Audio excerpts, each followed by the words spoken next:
Hola, ¿qué tal? Buenas tardes. Ya estamos comenzando nuestra reunión de todos los jueves en cuarentena, donde hablamos de la nación mapuche y de la cosmovisión que se desarrolla desde la nación mapuche y en particular yo siempre lo aclaro y lo digo, para mí esta es una instancia de aprendizaje muy fuerte, muy interesante además, que me ha permitido ir incorporando ciertos conocimientos que espero para aquellos que no estaban tan relacionados quizás con el Estado mapuche como me pasaba a mí, también estén aprendiendo más de todo lo que conversamos acá.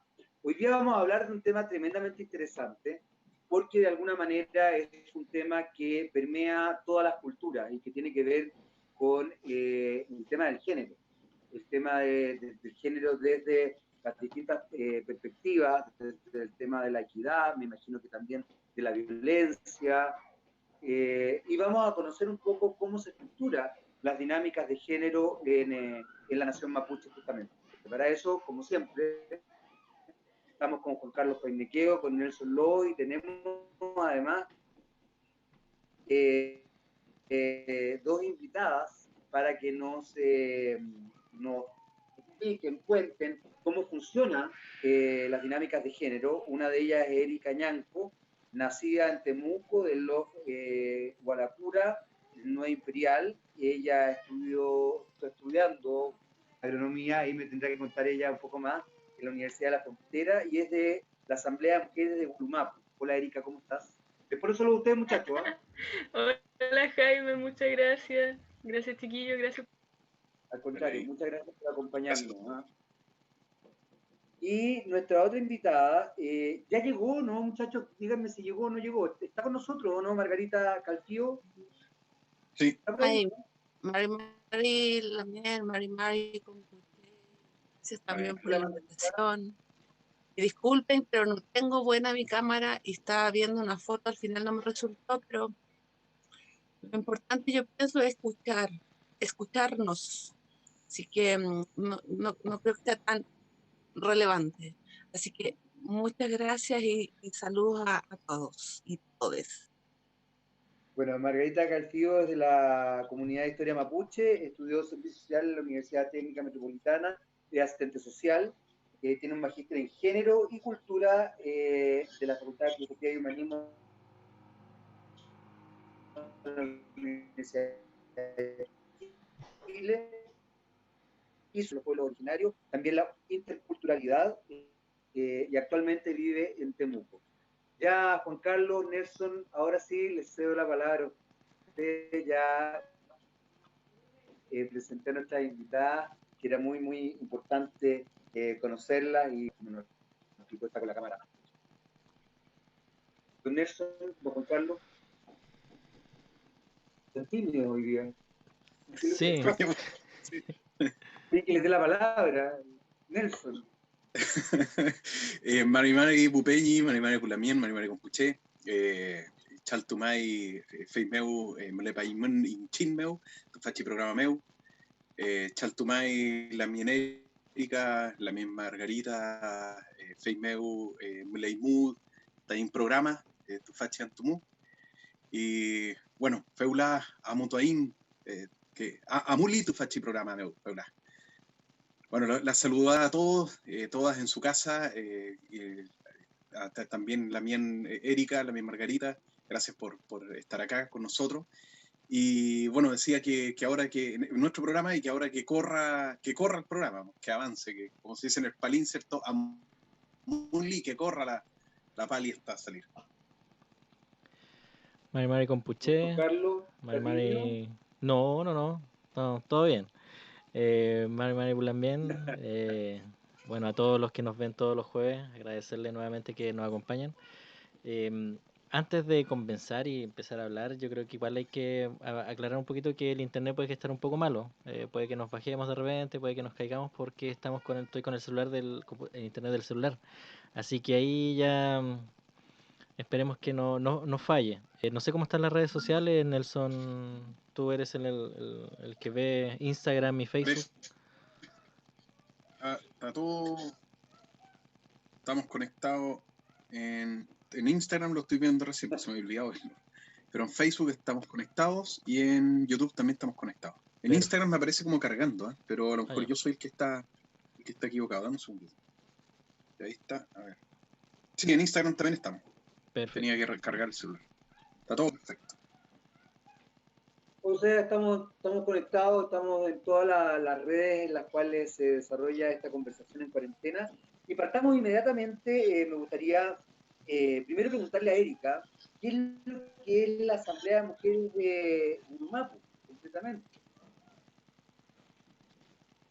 Bueno, nosotras somos una agrupación de mujeres de acá, de Temuco y de distintos territorios, que nos empezamos a organizar desde el año 2018 hasta ahora.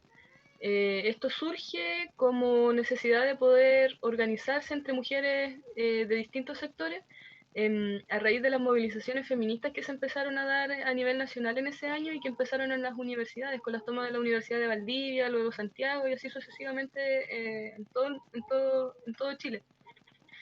En, en este proceso de levantamiento del feminismo, de las demandas feministas, igual estaba estudiando en la UFRO, y también decidimos plegarnos a las demandas que se están levantando. Nosotras exigimos a la universidad que se instaure un protocolo de género para poder tomar las distintas denuncias que habían sobre violencia de género, principalmente violaciones que se habían dado a la interna de la universidad entre alumnos hacia alumnas. Entonces, dentro de esto salió una convocatoria a organizarse en la universidad, porque nosotros entendíamos que como mujeres era necesario levantar las demandas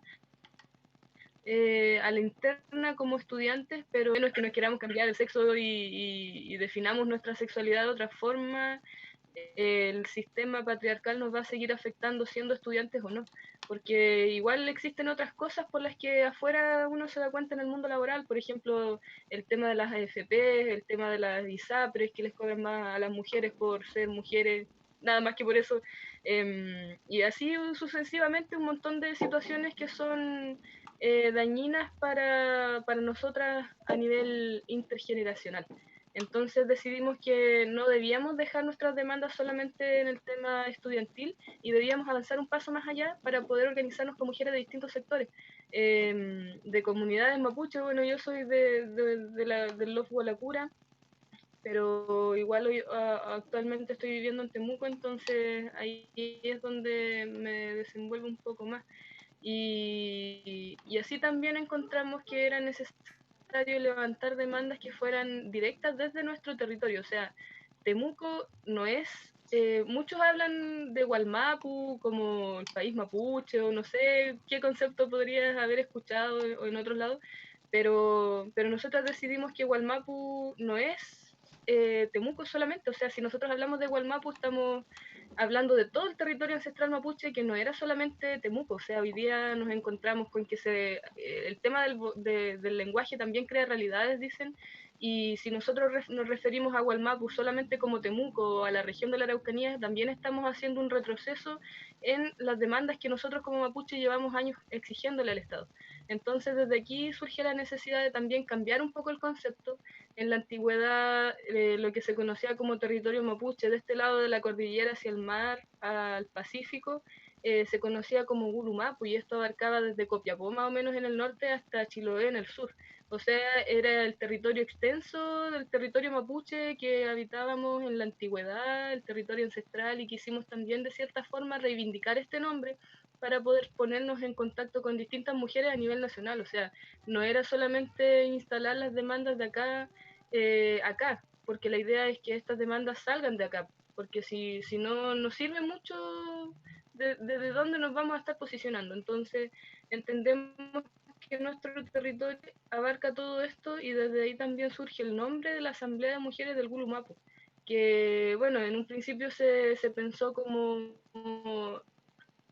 la unión de distintas mujeres de distintos territorios y quien quisiera disponible, porque en realidad cada uno... Así fue como más o menos surge la historia de la asamblea y empezó a formarse una cosa bien bonita porque empezamos a juntarnos con distintas mujeres como lo habíamos planeado, mujeres pobladoras, bueno, nosotros en ese tiempo estudiantes de comunidad mapuche, del mismo sector de Temuco, profesionales también, chiquillas que ya habían salido de la universidad hace poco y otras que ya también hace harto tiempo, dirigentes sindicales, y así llegamos a ser varias chiquillas las que estábamos levantando ese espacio, y donde finalmente logramos que a través de la organización con mujeres a nivel nacional, como lo habíamos anticipado, pudimos lograr instalar dentro del pliego de demandas que se levantó para el 8 de marzo del 2019, pudimos instalar la temática de la interculturalidad y pudimos instalar también la demanda desde la visión feminista, desde la visión de las mujeres del territorio sobre la militarización de nuestros territorios. Porque también existe una situación particular. O sea, si nosotros vamos, pucha, en Santiago muchos creen que Temuco está que arde, o que si vienen a Temuco van a pillar puros camiones quemados, está como ese súper malo, yo creo, de acá de la región. Entonces no se entiende muy bien que en realidad el conflicto que existe acá es un conflicto político desde el Estado hacia nuestro pueblo, y que no existen tampoco voluntades políticas para querer solucionar este tema que viene hace ya 200 años. Y nosotros luchando hace 500, entonces hace harto tiempo, no es una cuestión de ahora solamente. Así es que pudimos instalar en ese pliego de demandas el tema de la desmilitarización de la Araucanía, porque consideramos que la militarización de nuestros territorios produce mucho daño, sobre todo a las mujeres que hoy día están en comunidades en resistencia, y quienes se ven agredidas no solamente por la violencia de género, violencia racial y violencia estructural que existe, sino también por la violencia policial y por la violencia militar que hoy día claramente está inserta en nuestros territorios. Entonces, esa fue una gran ganada, yo creo, a nivel nacional, porque pudimos lograr que el movimiento feminista fuese uno de los primeros movimientos a nivel nacional que tomase la postura de la plurinacionalidad como una demanda del movimiento feminista, más allá de los movimientos mapuche, que era al menos de donde yo siempre me había desenvuelto. Entonces fue algo importante que se logró en ese tiempo y que hasta el día de hoy sigue vigente. O sea, hoy día el movimiento feminista se ha visto aumentado en cantidad, y se ha visto también la fuerza que se ha tenido en casos como por ejemplo el de Martín Pradenas, donde millones de mujeres estando en pandemia, o sea, miles de mujeres salieron a la calle aún estando en pandemia con todas las precariedades que se podía, salieron a manifestarse en contra de la medida cautelar que se le había interpuesto al violador de Martín Pradenas, y quien curiosamente fue el mismo juez, Hugo Gutiérrez, que le dio la prisión domiciliaria a Martín Pradenas, que luego también les da prisión domiciliaria a nuestras Lamien, que iban a entrar a la intendencia a entregarle una carta al intendente, y que fueron violentamente también arremetidas por carabineros.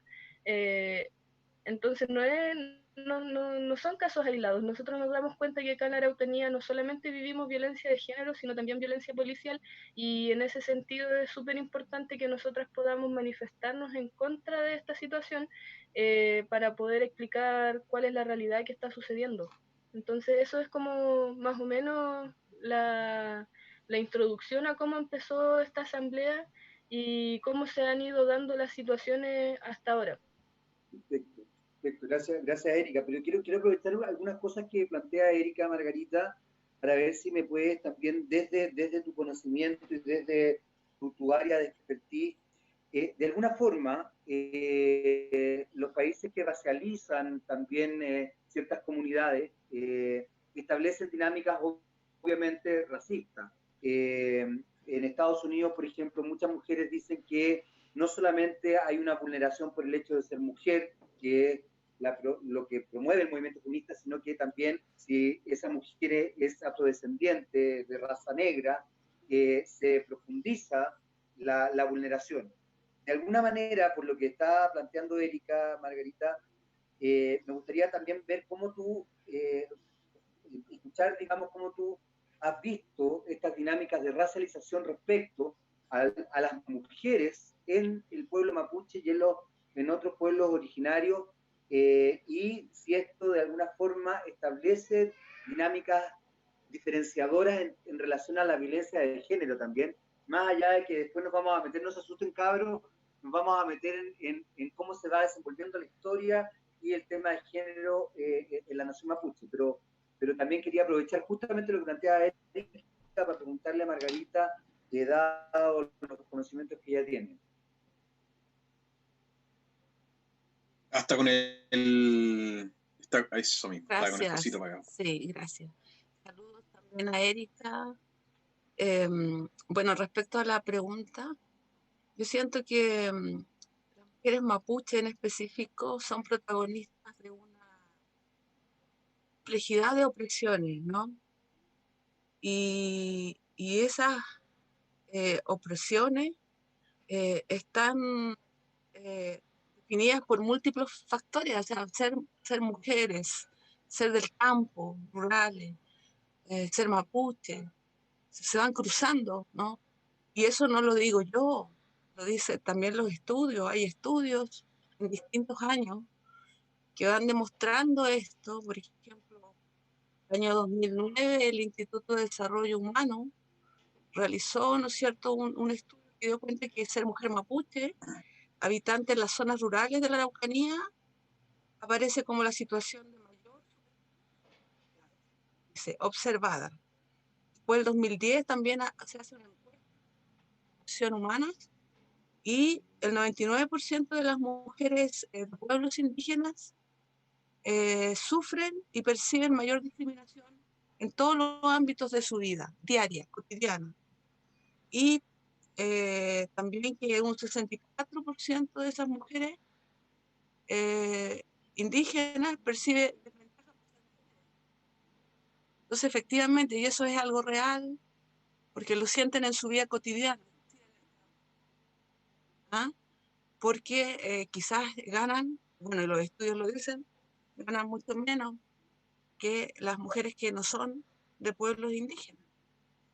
Entonces, esto es algo real, el racismo opera en lo cotidiano, y yo creo que ese es el gran desafío que tenemos, y perdón que diga, que como que me da vuelta, pero siento que es el gran desafío que tiene este país hoy día, y que se vio marcado, o sea, hay distintos como momentos en la historia, pero lo reciente es lo que pasó en Cautín, lo que sucedió con el que nos salta en Mapuche, y que devela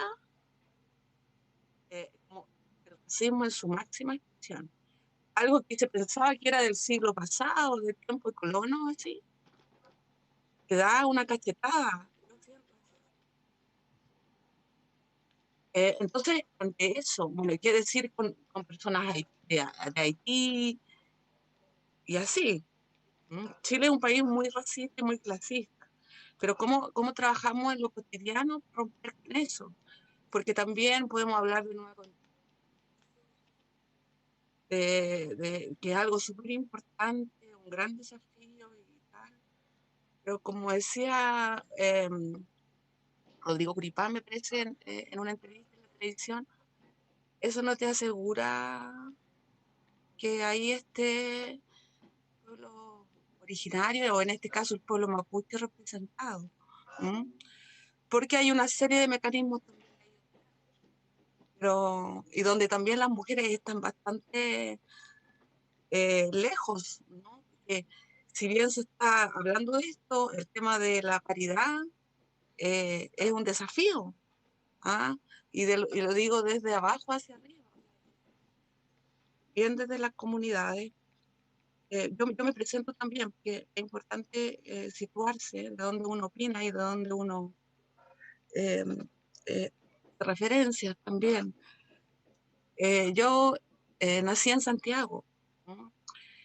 Yo soy hija de personas migrantes mapuche, se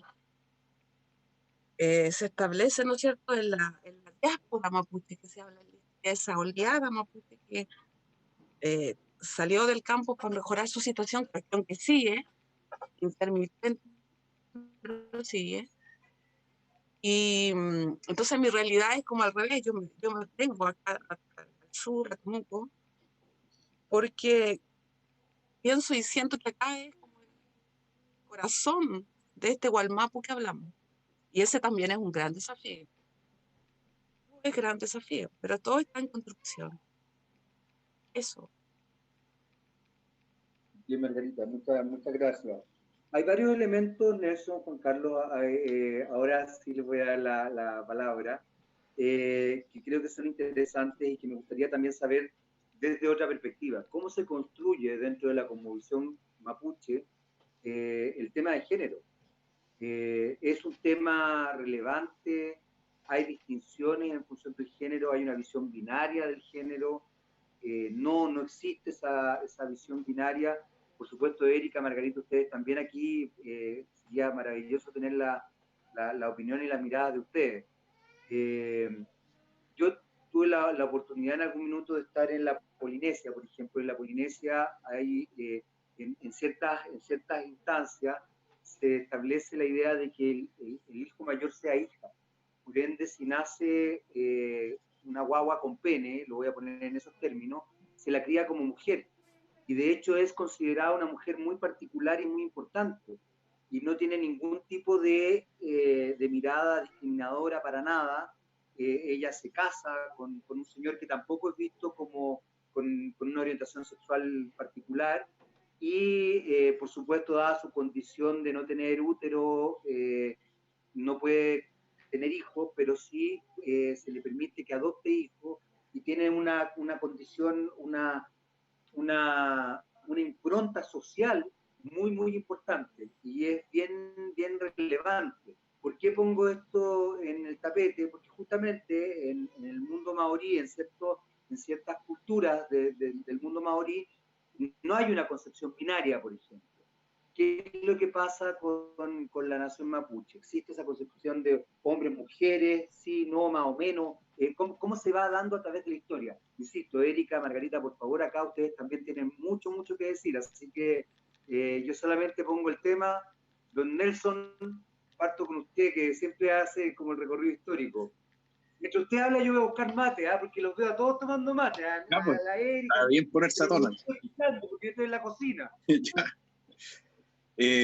Bueno, de partida es súper difícil determinar si la cultura mapuche era patriarcal o matriarcal, si lo definimos en esos términos, porque hay documentación, o sea, si vemos la documentación escrita por hombres y occidentales y blancos, ¿cierto?, que cuentan la historia del otro, y la historia que ellos le dan un valor acorde a su propia experiencia cultural y el momento histórico que viven.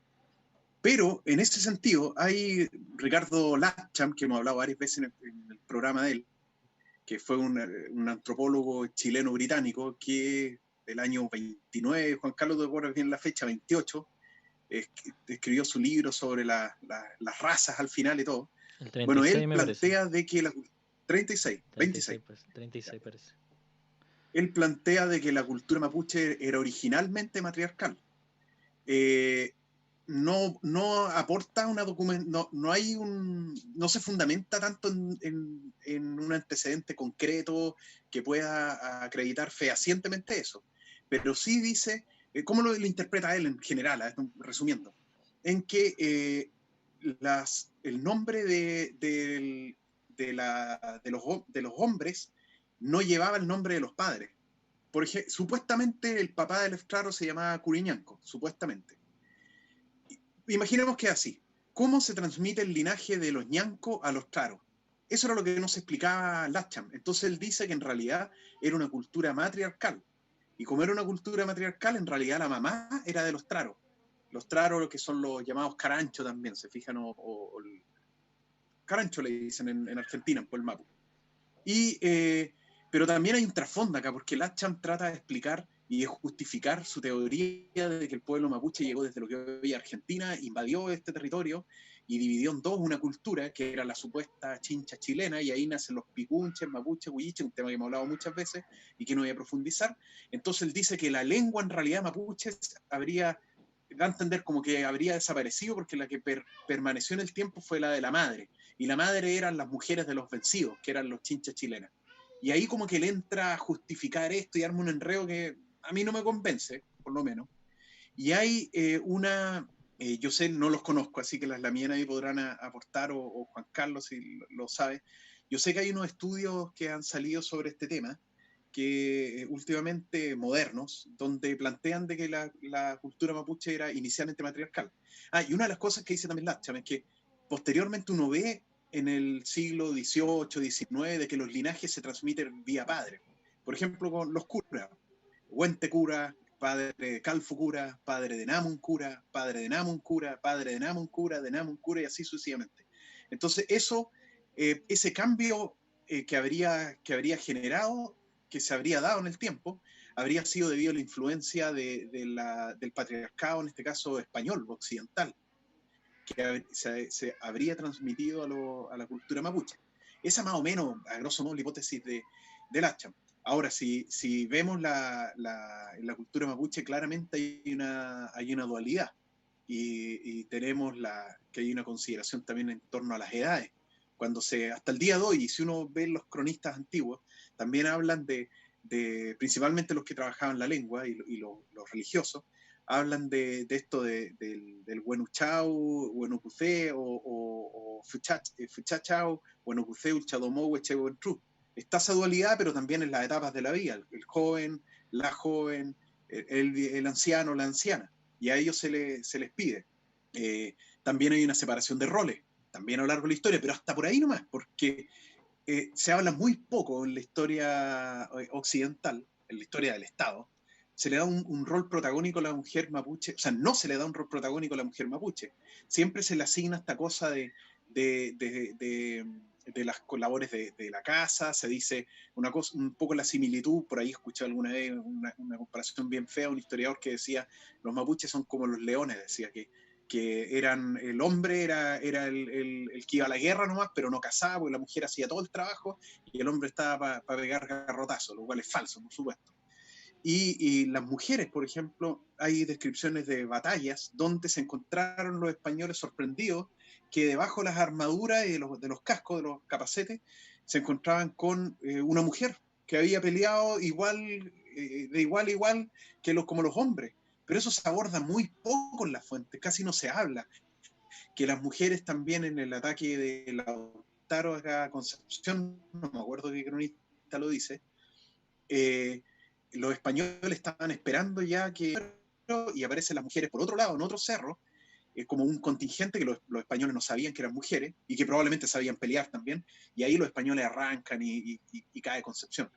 Y así sucesivamente vemos lideresas mapuche, pero siempre, tanto que pelearon por los españoles como que pelearon por los mapuches. Janequeo, por ejemplo.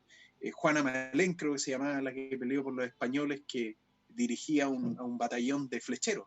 Entonces, y así, vamos avanzando los años, llegamos al siglo XIX, y siempre la historia de los españoles se centra en los hombres principalmente, y en la parte espiritual también hablan normalmente de hechiceros, no hablan de hechiceras, salvo en el siglo XIX. Hay excepciones.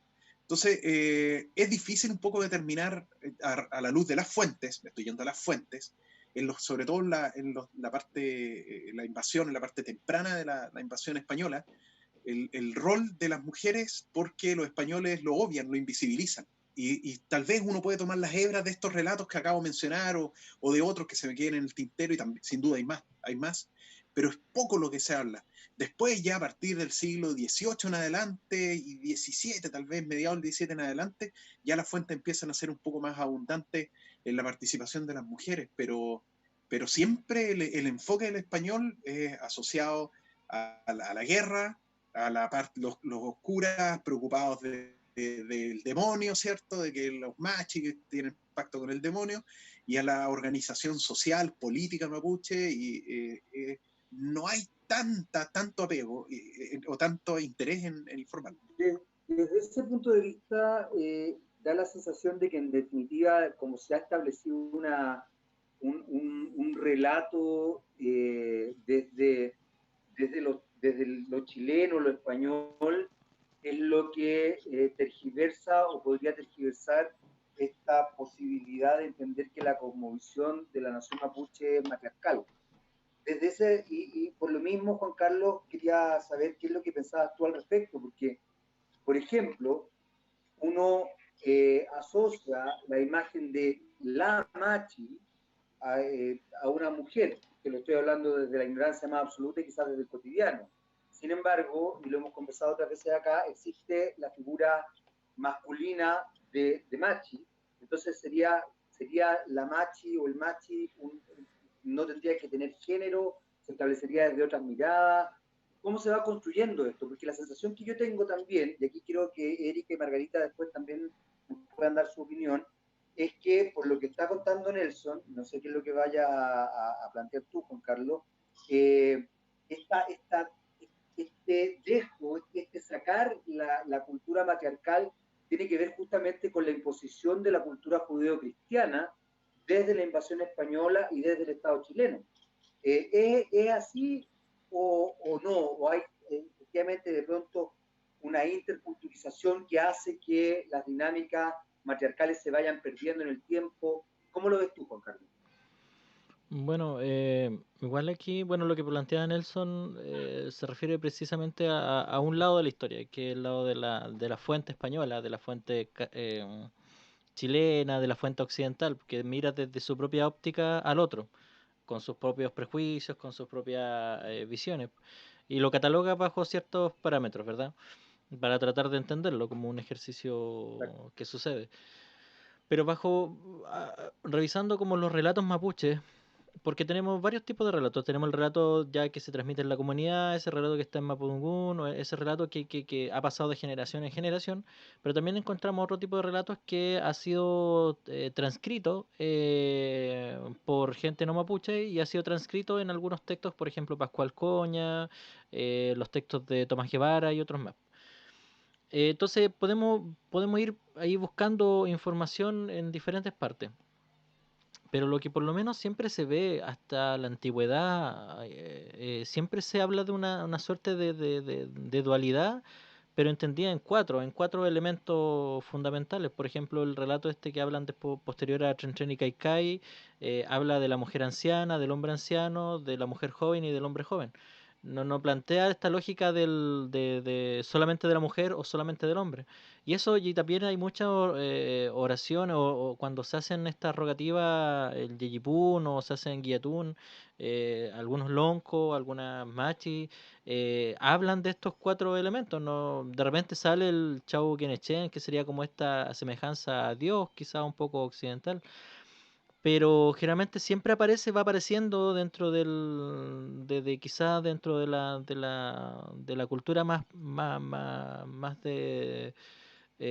donde se mantiene más día a día, sigue apareciendo estos cuatro elementos o esta suerte de dualidad, más que uno por sobre otro. En cuanto al tema cultural, obviamente yo no estoy hablando como de las prácticas culturales que ya tienden a ser hay que decirlo con todas sus letras, tienden a ser muy machistas y muy patriarcales dentro del mundo mapuche. Eh, entonces, y aquí entra otro elemento muy interesante que últimamente igual se le ha dado harta vuelta con respecto a este concepto de Ñuque Mapu, por ejemplo.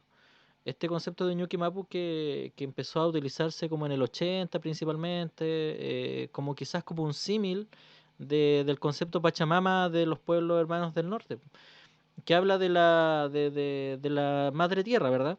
Como una suerte de traducción literal.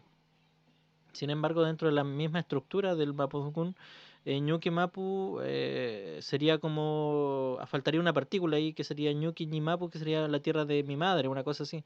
No habla de una madre tierra, ¿me entiendes? Como un ser único, como la tierra como un género femenino. Ahí faltaría, si lo ponemos en estricto rigor dentro de estas lógicas más dualistas, tendría que hablarse de Chau Mapu también, ¿me entiendes? Pero incluso dentro de la misma estructura del Mapudungun como que no encaja bien la gramática.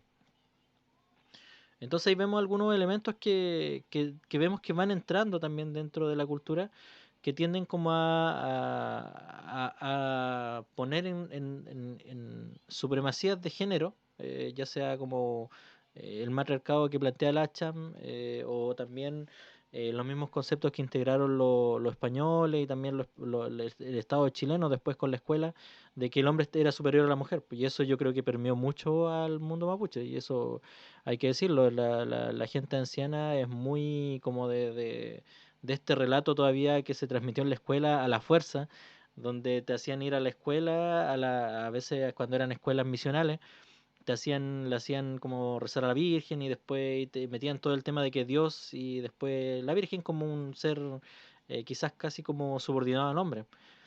Y está ahí, y hay que plantearlo también.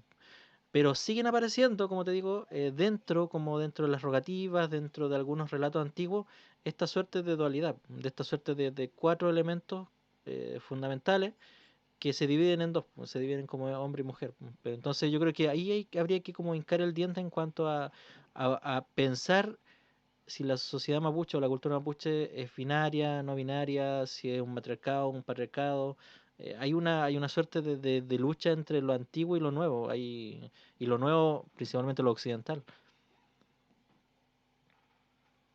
En ese aspecto hay un elemento bien interesante que tú acabas de mencionar, Juan Carlos, y aquí quiero que Erika y Margarita me puedan aclarar un poco, porque, por ejemplo, el lenguaje español, el lenguaje per se es político, y una de las cosas que ha influenciado o ha constituido la idea de la E neutral, esta idea de hablar de todos, todas y todes, tiene que ver justamente con quitarle esa carga machista política binaria, donde finalmente la mujer se desidentifica de lo femenino y se incorpora a lo masculino cuando hablamos de todos, o los alumnos, los niños, etcétera, etcétera.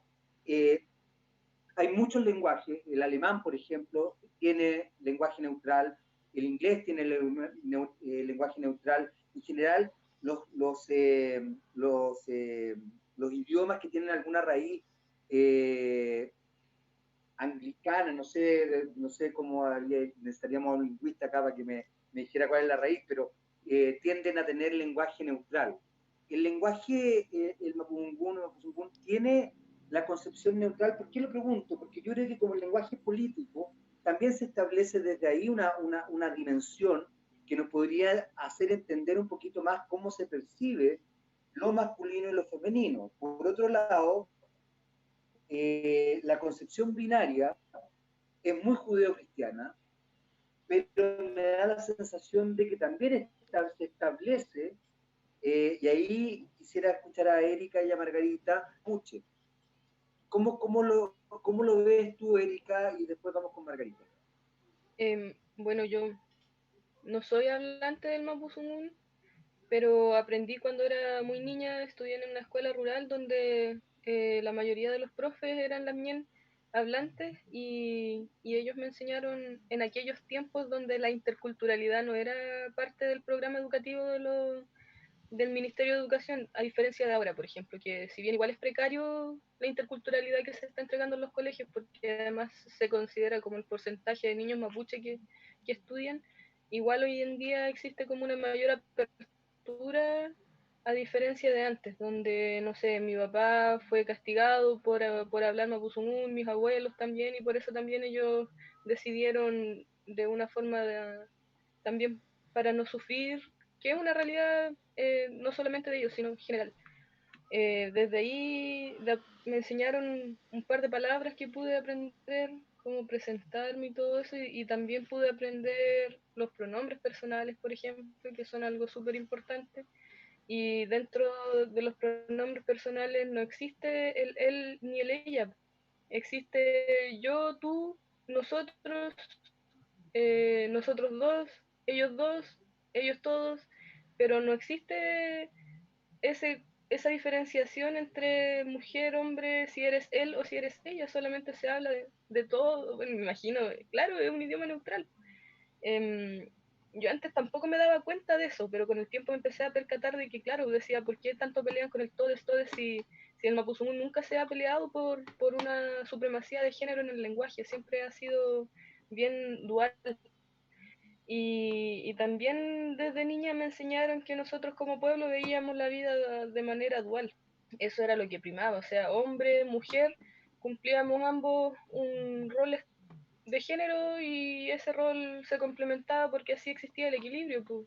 Si está el bien, está el mal, si está el arriba, está el abajo, si está el fuego, está el agua, y así todo tenía su contraparte y era parte de la dinámica que se vivía en lo que a mí me enseñaron. Ahora yo creo que hay una diferencia grande en lo que uno aprende y en lo que uno practica. Que como bien tú dices, hoy en día está bien viciado con el tema de la inserción de la religión judeo-cristiana en las comunidades. Si bien yo puedo hablar desde nuestro pueblo como una dualidad, que fue lo que me enseñaron, es lo bonito de la historia, pero no es lo que se practica en la realidad. Y ahí es donde nos encontramos con estos problemas de género en la forma de vida que tenemos, que es un tema que tenemos que solucionar como pueblo, que yo creo que estamos igual, hay más apertura a eso, a diferencia de antes, pero también nos falta mucho por avanzar. Yo no sé si hablar de que en el pasado había matriarcado, había patriarcado, no tengo idea porque yo no tengo 500 años para saberlo, pero de todas formas creo que igual existe la necesidad de poder saber que hoy en día no estamos bien con ese tema.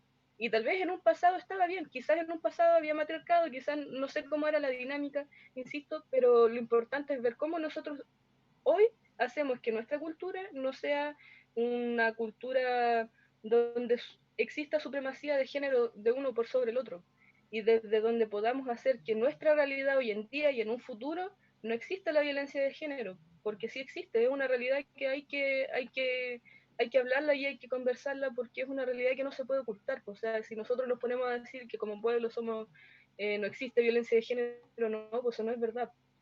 Como bien lo mencionaba la Lamien Margarita en un principio, ella habló de datos estadísticos y esos son datos duros, o sea, son números, son cifras que nos hablan y nos hablan de un problema que existe, que no se puede omitir y que por ende tenemos que ver cómo nosotros somos capaces hoy en día de posicionarnos para poder hacer en un futuro mejor. Desde esa perspectiva también a mí me enseñaron que existe un EPEU que habla sobre antes de Chen Chen y Kai Kai, porque el EPEU de Chen Chen y Kai Kai, perdón, el APEU de Chen Chen y Kai Kai habla sobre la vida cuando ya existía vida humana en esta tierra, o sea, las dos serpientes, el agua, la tierra, pero ya había vida humana, porque si se supone que existía la serpiente del agua y que empezó a subir, las montañas empezaron a subir y la gente que caía al agua se transformaba en peces y quieren quedarse más al sol y por eso los mapuches somos morenos, porque nos quemamos con el sol. Pero eso ya habla de una vida que existía, una vida humana en ese tiempo. Pero a mí me hablaron de otro apeu que era el apeu de Wanglen, que me parece mucho que era la misma Margarita la otra vez la había escuchado hablar sobre eso y que, claro, Wanglen habla sobre una estrella que estaba en el cielo y esa estrella empezó a mirar a la Tierra cuando la Tierra no había nada. La Tierra era una masa de agua y no había nada más que agua y volcanes. Y esa estrella tuvo la curiosidad de conocer esta Tierra y de bajar a la Tierra y le pidió permiso a su madre Luna para poder llegar a la Tierra a ver qué había. Entonces su madre le dijo que no, pero que si ella quería tenía que bajar y que había mucho sufrimiento. Y bueno, Wang Leng decidió bajar igual nomás. Llegó a la Tierra y en el momento en que ella llegó a la Tierra, obviamente andaba de pies descalzos. Y empezó a caminar y empezó a ver lo terrible que era la Tierra y empezó a llorar. Y en sus llantos empezó a formarse los lagos, los ríos, y en su llanto empezó a generar que todo lo que ella dejaba a su paso atrás, porque sus pies sangraban mientras ella caminaba, y con esa sangre y con la junta del agua se empezaron a levantar vida. Ahí empezó a crecer pasto, empezó a crecer la vida en la tierra y ella fue quien empezó a dar origen a esto que hoy día conocemos como mundo, como tierra, o como queramos llamar. Entonces, creo que ese es como una explicación más antigua de lo que era la vida en la Tierra y que claramente habla de la forma de vida en la Tierra creada por una mujer, o no sé si mujer, pero Wang Leng se le atribuye el sexo femenino. Y desde ahí también nos podemos dar cuenta que ese apego es re antiguo y que habla quizás de una forma una dinámica que había antes de la llegada de los españoles. Pero eso son como relatos orales que van quedando, que se transmiten, como bien se dice, a través de la oralidad, entonces no sabemos qué tan certero pudo haber sido, cuántos cambios pueden haber en el transcurso del tiempo en el cual va pasando esto de generación en generación, y cómo era en la antigüedad. Entonces, si bien yo me baso harto en ese apego porque lo encuentro muy bonito, y porque obviamente también habla sobre la generación de la vida por parte de una mujer, no sé si en la antigüedad nuestro pueblo era realmente patriarcal o matriarcal, y ahí es donde también veo que hoy en día esas dinámicas machistas deberían de ser dejadas de lado y volverse obsoletas definitivamente, para poder construir un futuro entre todos, y que todos, o cómpuche, tengamos una postura clara, y podamos ser partícipes también de este nuevo cambio. Si al final igual las culturas son dinámicas, y si no nos adaptamos a los cambios, ahí es donde morimos o nos quedamos en el camino atrás. Eso creo. La mía Margarita tal vez podría... Sí, se nos Oh, cayó Jaime, Jaime. Jaime se nos cayó. Pucha, ya empezaron con los calcutún aquí. Se Bueno, cayó. la mía Margarita, al cuto Sí. ahí, chamo. Gracias. Sabes que yo siento también que hay tanto que aprender y saber de lo que es el pueblo mapuche y su cultura, su riqueza cultural. Porque como bien decías al inicio, hay miradas bastante sesgadas, hay muy poca información, y eso es un gran desafío también como país, ¿ya? Ahora, respecto al tema que ustedes consultan, yo también lo que he visto, conversado, leído, aprendido en mis años ya, yo no soy historiadora, yo entré a esto, no sé por qué, me gusta escribir, me gusta aprender, y siempre me cuestioné como mi lado femenino, ¿ah? Porque lo veía como que nos tenían sobrecargadas, o sea, como que los hombres, lo cotidiano, como que, ¿por qué yo tengo que lavar la loza? Porque no, y siempre yo tenía que lavar la loza. Entonces, bueno, cuando uno estudia y ve, finalmente yo puedo decir que el pueblo mapuche es un pueblo que ama la vida, y amar la vida en su amplia dimensión, visible, invisible, eh, y en esa para la vida, lo femenino era lo más o muy importante, muy relevante. Había ahí todo un sentido bueno, la cerámica mapuche, está todo el tema de la fertilidad, ¿no? La vida. ¿Quién lo da la vida, la fertilidad? Es lo femenino. Y bueno, yendo a la historia, soy historiadora, pero he leído algunas cosas y estoy como al tanto de lo que está pasando, y hace un tiempo salió la traducción del libro de Claudio Gay, ¿sí? Gay estará bien, sí, el nombre, 1860, que fue un naturalista francés que en ese tiempo notó una contradicción, dice el libro, ¿no? Entre lo que era el simbolismo femenino y la realidad cotidiana que él apreciaba, donde el hombre era considerado un verdadero señor y las mujeres sus sirvientas y esclavas.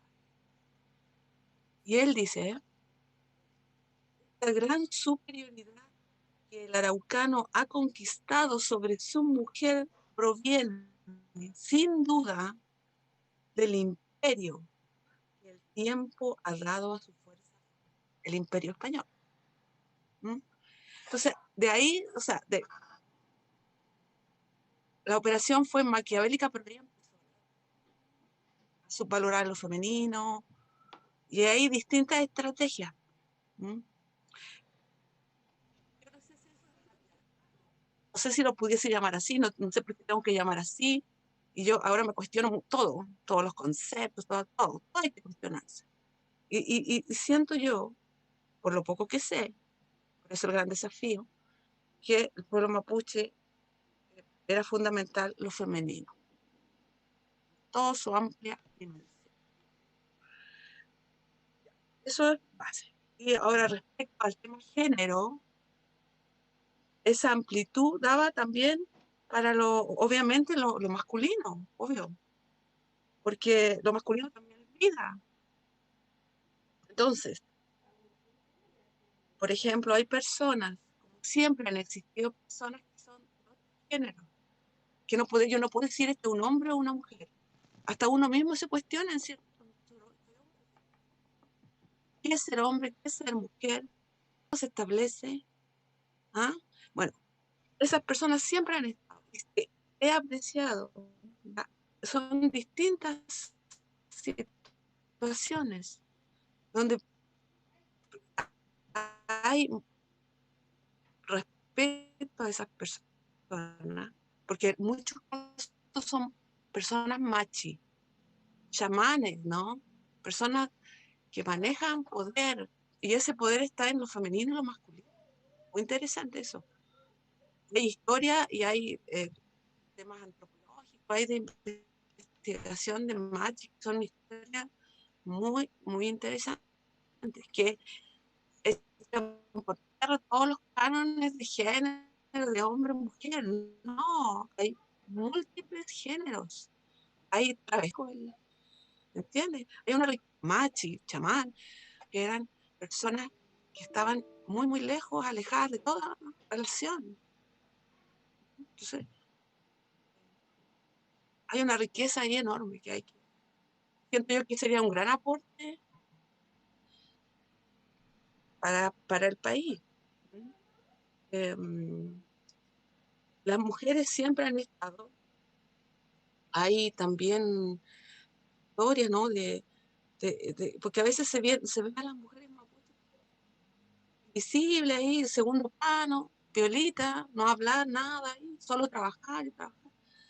Pero eso tampoco es algo universal, también es una mirada bastante abstrusa de lo que es el mundo mapuche, el pueblo mapuche. También tenemos ahí historia, la hija de Follel, por ejemplo, ¿ya? Año 1870 aproximadamente, que este Munster que anduvo ahí, la apreció como una verdadera princesa, ¿no? Que ella no se humillaba haciendo ningún trabajo doméstico, que tenía dote, ¿no? Y mucha influencia en su padre, y que ella en realidad rechazaba todos los ofrecimientos de matrimonio, ¿no? Y así otras historias, si uno fuese apreciando, ¿no? Lo que es realmente lo más.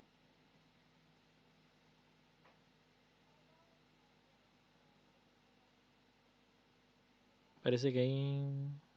Se cortó el audio. Sí. No sé qué dicen las redes sociales, Nelson. Eso Ahí la misma Ah, volvió, parece. sí.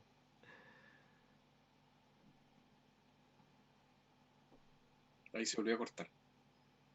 Sí, ahí la también cortó el micrófono ahora.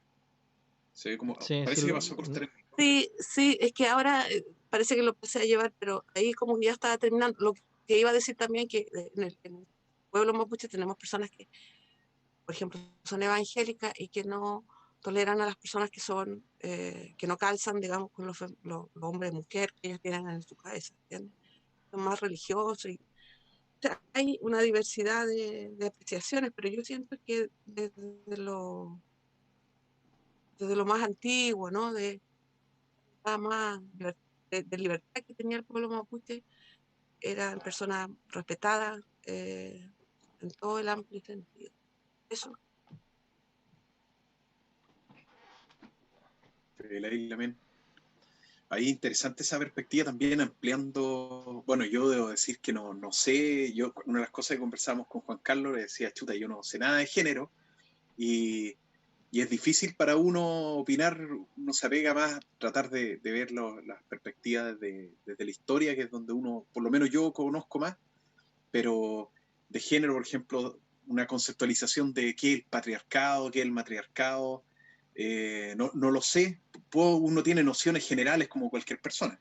Ahí igual sería interesante más o menos si alguna de ustedes pudiera ilustrarnos con eso, porque a partir de ahí podemos tratar de interpretar, y estoy de acuerdo con la mía Erika en el sentido que interpretar cómo se era en el pasado de acuerdo a la información que hay, sea por vía de fuentes orales o documentales, pero estoy de acuerdo con la Lamien de que lo importante y lo clave es lo que también hagamos aprendiendo desde el pasado hacia el futuro y en una integración amplia de lo que se entienda por género. Entonces, les aprovecho de preguntar si es que no sé si nos pueden ahí explicar más o menos cuál es la diferencia entre matriarcado, patriarcado y qué es el género en términos globales, generales.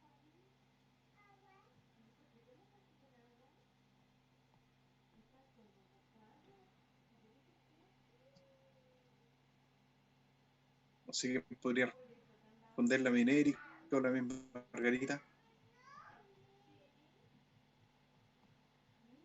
Están las dos con el micrófono cortado. No sé, la mía Margarita quisiera hablar por el tema de la... porque puede irse en cualquier momento. Digo... La bien Margarita. No sé si no. Y lo que pasa es que, mira, el género simplemente es un aparataje teórico, ¿cierto? Y desde ese sentido yo lo valoro. Para mí,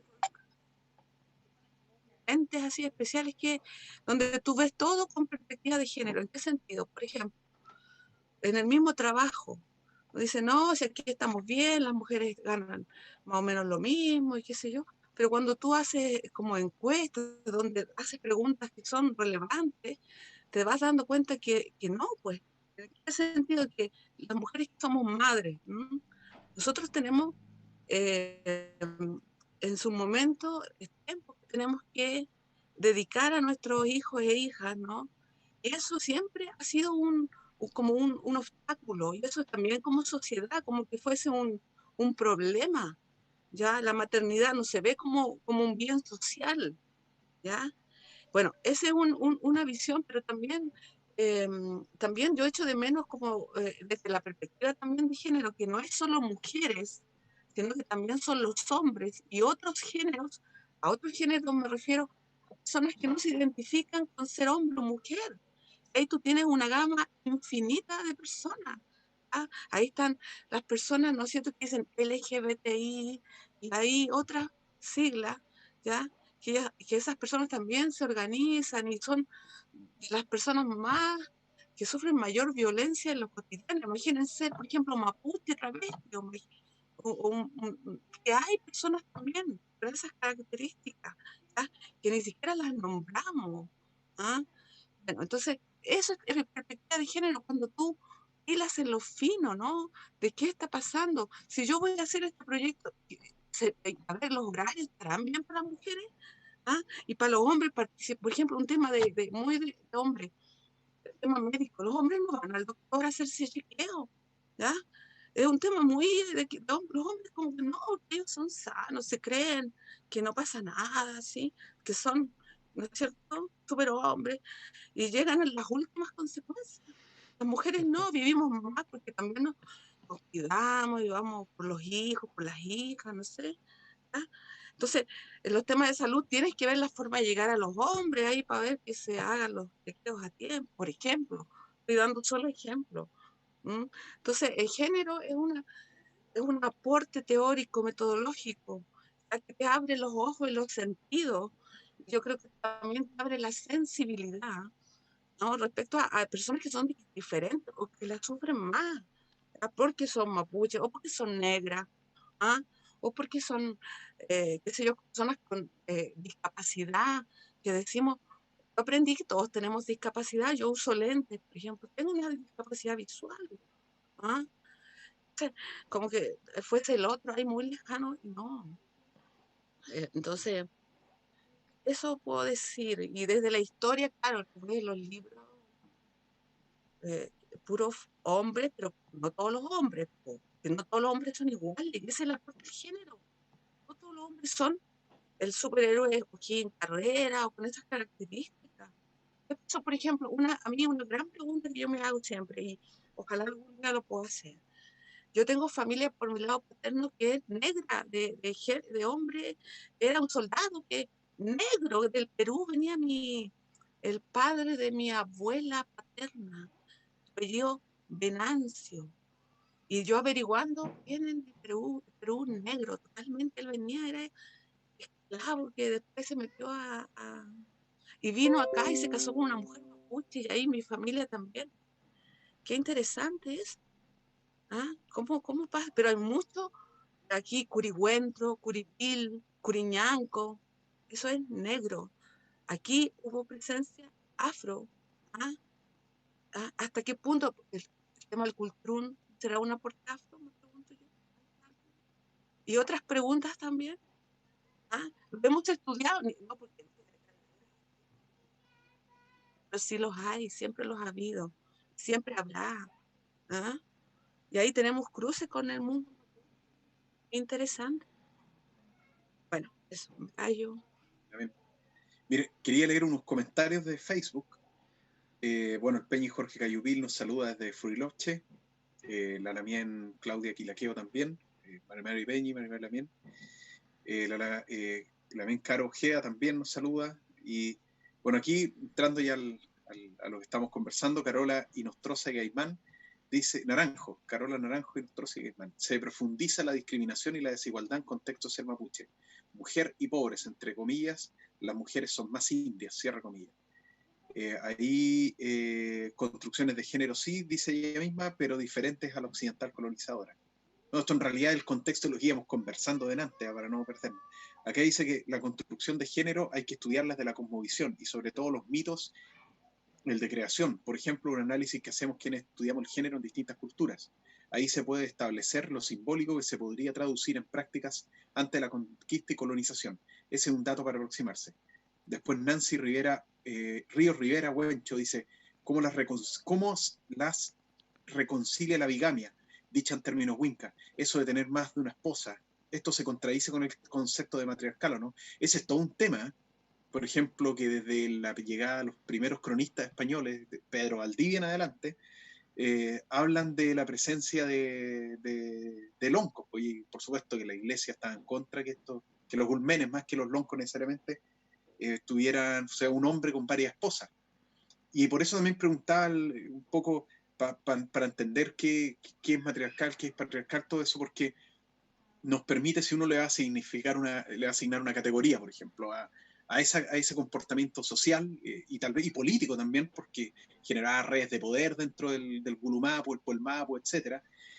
¿Por qué no era al revés? Por ejemplo, mujeres y hombres. Dejo la pregunta eso abajo. Y bueno, ¿y quién rompió con esa tradición que hasta mediados del siglo? De hecho, yo conozco, lo he comentado en otros programas, me ha tocado conocer gente muy anciana ya, 90 años, que es un hombre con 2 hermanas, por ejemplo, que están, voy a ocupar concepto occidental, casados, ¿cierto? ¿Qué es eso? Él rompió, sin duda este caballero rompió con toda la presión social, cultural, política y racista, racial también, de persecución racial del Estado y de la sociedad chileno-argentina durante todo el siglo XX para que hoy continúe con esa práctica y sus esposas continúen con esa práctica. Entonces, ¿qué pasa ahí? ¿Qué pasa en el siglo XIX, ya cuando se rompe, cuando se invaden el Gulumapu y el Polmapu, Chile y Argentina, y se asume esto que no me acuerdo si, bueno, Juan Carlos lo dijo, no me acuerdo si la Lamien Erika o la Lamien Margarita habían mencionado, que el hombre mapuche asume esta cosa del hombre chileno, el hombre argentino, de que él es el hombre. Pero es que los cronistas dicen, como bien decía la misma Margarita con el relato de este caballero Gay, que antes esas prácticas en lo concreto se daba la violencia de género, independientemente de la parte conceptual o cosmogónica, sino que en lo práctico, en la cotidianidad, los cronistas en general dejan por el suelo a los peñis antiguos ahí con el trato en general, no todos por supuesto, pero en general. Y si vemos ahora en el siglo XX, los viejos en el campo son a sus ideas. Y lo otro que mencionaste que me parece tremendamente interesante es la parte de integrar a los homosexuales y a las personas, discúlpeme si me equivoco en la terminología, si es la adecuada, a las personas trans, ¿cierto? Transexual, porque, por ejemplo, Pineda Bascuñán, Juan Carlos un día leyó un extracto de él refiriéndose a los machis. Dice que él dice que los machis eran hombres en lo físico, en la parte espiritual representaban hombre y mujer, y en la parte sexual se comportaban como de manera pasiva, digamos, de manera pasiva. Pero hoy los machis resulta que están casados, están con mujeres, tienen hijos. Una vez, ya lo conté en un programa, le pregunté a uno con algo de confianza teníamos y se reía, me decía, oye, ¿qué? Si a mí me gustan las mujeres, me decía ese machi. Y yo me quedé con esa cosa dentro de mi desconocimiento más de lo que decían los españoles en el siglo XIX. Entonces, ¿cómo se da ahí? Incluso yendo al Mapuzungún, aquí no quiero que me la piden los peñas y la ven que estén escuchando, que sean hablantes, son preguntas desde mi desconocimiento en Mapuzungún. Por ejemplo, la palabra cure, que es esposa, ¿cierto? Es esposa. Y que en algunas partes decirle cure a la señora cure no corresponde en público, sino que eso en privado, depende del lugar. Pero curretún es el acto sexual. ¿Por qué lleva el nombre cure de la mujer? ¿Está asociado a eso o no está asociado a eso? Un invento mío medio pachamámico, ¿cierto? Será la otra palabra, una de las formas de decirle a los homosexuales cañeche o huelleche. Y en el huelleche, yo le preguntaba una vez a un chachay, ¿por qué huelleche? Y me decía, porque el huele en la izquierda, y la izquierda va en el sentido contrario a lo natural, que lo natural es la derecha, me decía. Todo el mundo, el universo se mueve con el sol, derecha, izquierda, derecha, izquierda. Y cuando tú hablas huelleche, estás diciéndole que va distinto al orden. No quiere decir que sea malo, me dijo, pero va distinto al orden. Y ahí viene también el hueluzuam, cuando uno en una rogativa hace cosas que no corresponden y está rompiendo el equilibrio de la rogativa. Pero el hueluzuam no sé si estará relacionado con esto. Son preguntas que dejo, si alguno de ustedes las sabe y que me la ha cuestionado siempre y de repente uno recibe información de distintas personas y que a veces se contradicen dependiendo del territorio. Y si alguien de los que está viendo el programa puede también responderla, encantado las recibo. No sé qué piensan ustedes, Juan Carlos. No sé, las mías ahí, ¿qué piensan sobre el tema? Bueno, tiraste hartas preguntas, entonces como que elegir una para No, responder es sí, como... fue un bombardeo. Sí. Me desahogué.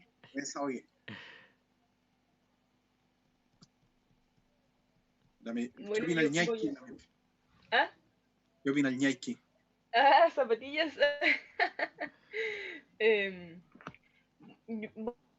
Voy a ir más en los términos, los últimos conceptos que diste, la verdad no quiero meterme porque no cacho mucho, entonces no voy a meter las patas. De hecho, no había escuchado esos términos para referirse a los homosexuales, no tenía idea. Pero con respecto a lo anterior, con el tema del género y patriarcado, matriarcado, como lo conceptual quiere decir un patriarcado, que es una sociedad dominada por hombres, matriarcado por mujeres, y el tema de género tiene que ver principalmente con adecuaciones culturales, pues, o sea, los roles de género son interpuestos por la sociedad en la que uno se desenvuelve. A diferencia del sexo biológico, que es con el que uno nace, y bueno, hay también otras personas que están en contra como de la biología, del sexo en sí, como definirse hombre o mujer solo por nacer con pene o con vagina. Pero más allá de los términos, de la terminología que eso significa, yo creo que hay que ir igual como a lo que tú decías delante, con respecto al tema de las varias mujeres, no sé cómo es un comentario que había en el Facebook, no caché bien, pero decía algo así como si se contradecía con el tema de género que un hombre pudiera tener más de una mujer o qué sé yo. Patriarcado. Y claro, y según lo que yo tengo entendido, eh, bueno, no sé cómo habrá sido en la antigüedad, insisto, y tampoco, bueno, hay que leer y hay que investigar la historia, obviamente, porque es necesario, pero hay que partir de la base de que la historia que existe sobre nuestro pueblo no la escribimos nosotros, pues. O sea, son visiones ajenas, son visiones de los occidentales que llegaron a invadir nuestro territorio y no fueron crónicas que nosotros hayamos escrito de nuestro pueblo, porque obviamente no escribíamos, pues. O sea, la tradición mapuche era oral y si existen vestigios de situaciones, de cómo era la dinámica de la sociedad mapuche en la antigüedad, siempre va a ser como desde la visión del colonizador. Eso pasa y, y es lo que pasa hoy día con la invisibilización del rol de la mujer en nuestra sociedad, en el ámbito de la guerra, por ejemplo, como bien tú decías, Hanekio es como una de las únicas mujeres que aparece y aún así se pone en duda su existencia porque muchos dicen que es un mito, que fue una leyenda, que no existió y bueno, se pone en duda, así como muchas otras mujeres que tal vez estuvieron ahí y ahora son parte del anonimato. Eh, entonces desde ahí también me gustaría hacer hincapié en que no me atrevería a decir que fuera machismo o no, o matriarcado, no sé, el hecho de que un hombre tuviera más de una esposa, porque según lo que tengo entendido fue una dinámica que se dio para la guerra y que fue netamente para reproducirse más rápido y para tener más guerreros, o sea, una cuestión que se da dado el contexto en el que nos desenvolvíamos, que era guerra. Y tampoco era mal visto que una mujer pudiera tener más de un esposo, o sea, era mutuo. No, si el lonco o la lonco podía mantener a sus esposas y a sus esposos económicamente, que no les faltara alimento ni nada, se podía, o sea, no había problemas con eso. No era mal visto. Yo creo que el tema de la monogamia igual empezó a surgir después de la invasión y de la invasión de la religión judeocristiana que se introdujo en las comunidades, por el evangelio, qué sé yo. Si al final, ¿para qué vamos a estar con cosas? El tema de la monogamia también es un concepto súper religioso, un concepto súper moral que tiene que ver con la moral interpuesta desde afuera y que no sé cómo habrá sido la moral en nuestro pueblo en la antigüedad. Creo que también es necesario ver que hoy en día quizás las dinámicas podrían asemejarse o tal vez no, depende